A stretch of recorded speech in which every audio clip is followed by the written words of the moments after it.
Om Tat Sat.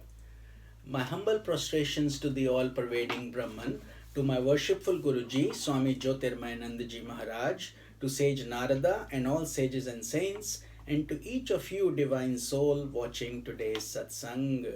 Commentaries by my worshipful Guruji, Swami Jyotirmayanandaji, narrated by myself, Swami Nikhilananda. So let's get started. Sutra 28, chapter number 2, the glory of divine devotion, parabhakti. It is shloka, sutra number 28. Tasyaha jnanameva sadhanam ityeke. Again, tasyaha jnanameva sadhanam ityeke. Meaning, some teachers hold that knowledge is the only means of attaining supreme devotion. So now in the next few sutras, Sage Narada is going to talk about the other aspects like knowledge, jnana, or meditation, or dhyana, or intuitive, intellectual knowledge, and he will clarify to us the questions that arise in an aspirant's mind, or what some sages and saints have said. So we will dissect this, and Swamiji, our Pujniya Gurudev, Swami Jyotirmayananda, has dissected it so beautifully, and he has given us the password to open the keys to these mysteries. Otherwise, we would just read them and not understand the depth. So let us get going with faith and devotion. That means some teachers that hold the knowledge is the only means of supreme devotion. This means that in worldly parlance, a person loves another on the basis of what he knows about him. So in a relationship between a lover and the beloved, each is inspired to love the other as he becomes aware of their qualities and talents. You like their smile, you like their look, you like their compassion, or you like their habits, whatever it is that you get pulled towards them and not others. So this simple observation leads to the extreme conclusion of some teachers that knowledge must precede devotion. So therefore, Sage Narada is trying to say this is why some teachers think that because somebody is liking them for some traits or knowledge, that must be before devotion. The scriptures, however, give us many illustrations of devotees who attain divine communion or supreme devotion without taking recourse to the path of knowledge. So this is why we say bhakti independently is a standalone entity also. For example, especially in the Sanatan Dharma, we have lots of such examples. If you know the Ramayana, you will find the reference of Shabri, who was a famous woman saint who was blessed with self-realization, and she ended up meeting Lord Rama and feeding him with devotion. That is one. The other one in the Bhagavatam is the story of Dhruva. Dhruva is the boy devotee in the Srimad Bhagavat Puran who attained God realization by the force of faith and devotion, even though while he was very young. The same thing happened to another devotee by the name of Prahlad, who attained union with God by the repetition of divine name with devotion. So devotion by itself is very profound, but it has to be very, very intense and powerful to the state of parabhakti. So only then, but not this regular devotion that we do is preparatory ground for us to go to the higher realms. So the scriptures cite the examples also of even animals or birds. For example, Jatayu, he is the vulture. Again, he comes in Ramayana, and he dies for the sake of Lord Rama, and he gets liberated. Gajendra, the king of elephants, and Hanumanji, the divinity in the form of monkey.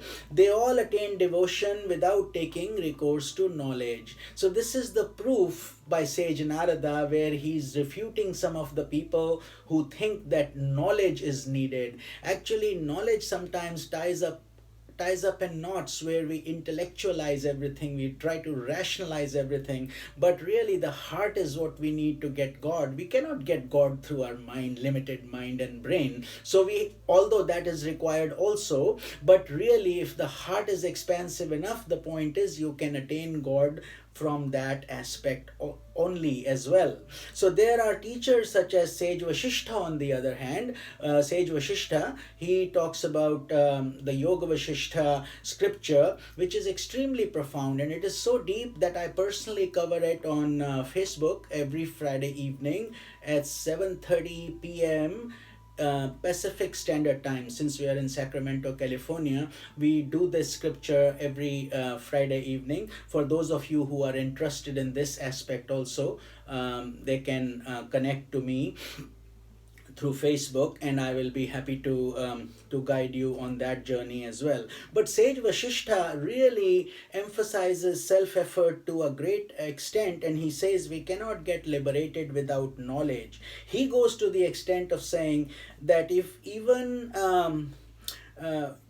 in Yoga Vasishtha, that a person should not incline even to the words of Brahma. So if we don't understand, and God is Lord Brahma himself is giving us that direction, we should get further clarification and guidance. Whereas in Bhakti, it's just pure devotion and you go with the flow. But in the intellectual realm, you have to understand it. Only then can you move forward. So 1 + 1 will always be 2. That is not subject to any further arguments. But as you get advanced, you have to understand how the principles will work. So therefore reason becomes fairly important according to Sage Vasishtha. Even Jesus Christ, he basically says the states of knowledge, and there is a quote, he says, "Thou shalt know the truth, and the truth shall make you free." What is that? That means that you need to understand what is this truth, what is the ultimate reality, what are we trying to achieve, and once we know that, that will make us free, which is also based on the intellectual aspect. In order to know the truth, we have to find the truth.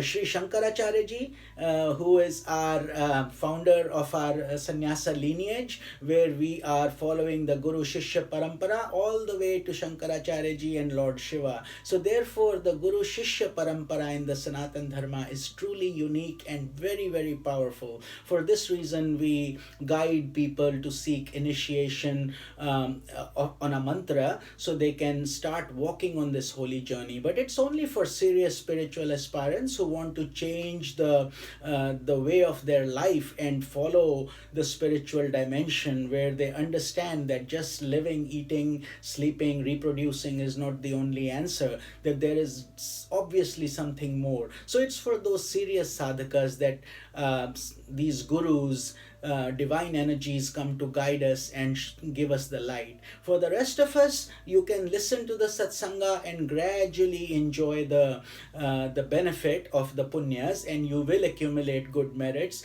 But when the need becomes more intense, that is when we recommend that we go through the initiation process as well.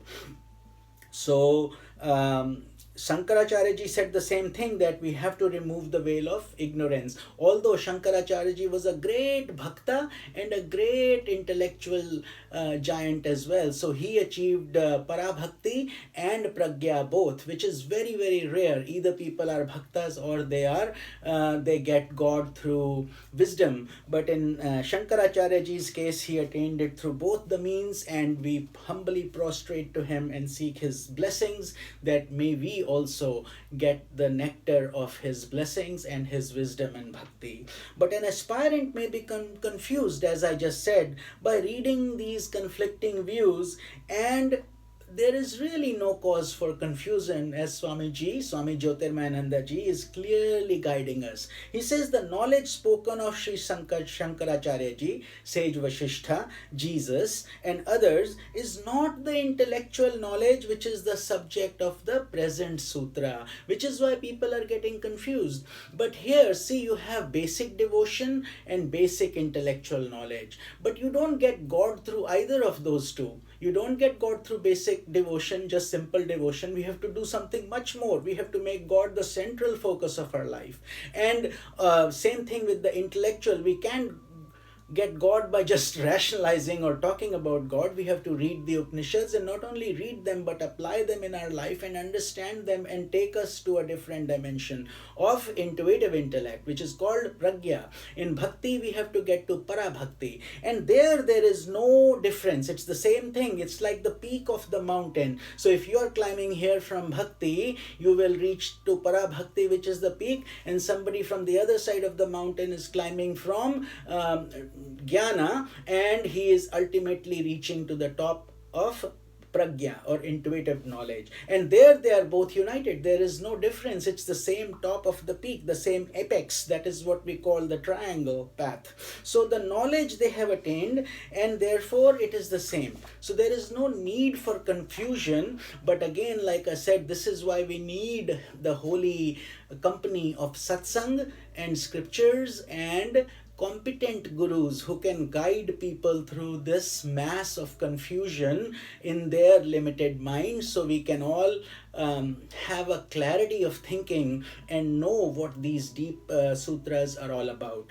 So intellect plays an important role in the mystic movement, but it would be erroneous to consider it of supreme importance. So therefore intellect is just like a tool in our toolkit that we have to use. Therefore, the view that knowledge is the only means to enlightenment is invalid.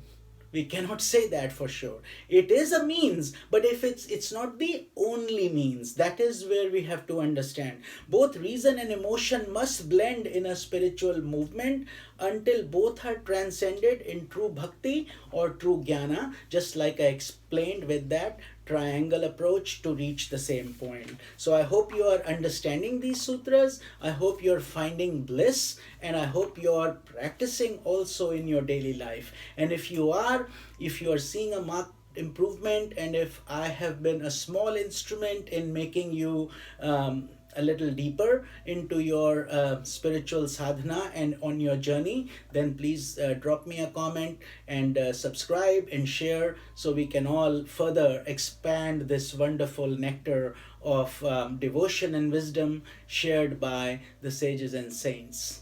This is Swami Nikhilananda. Om Tat Sat.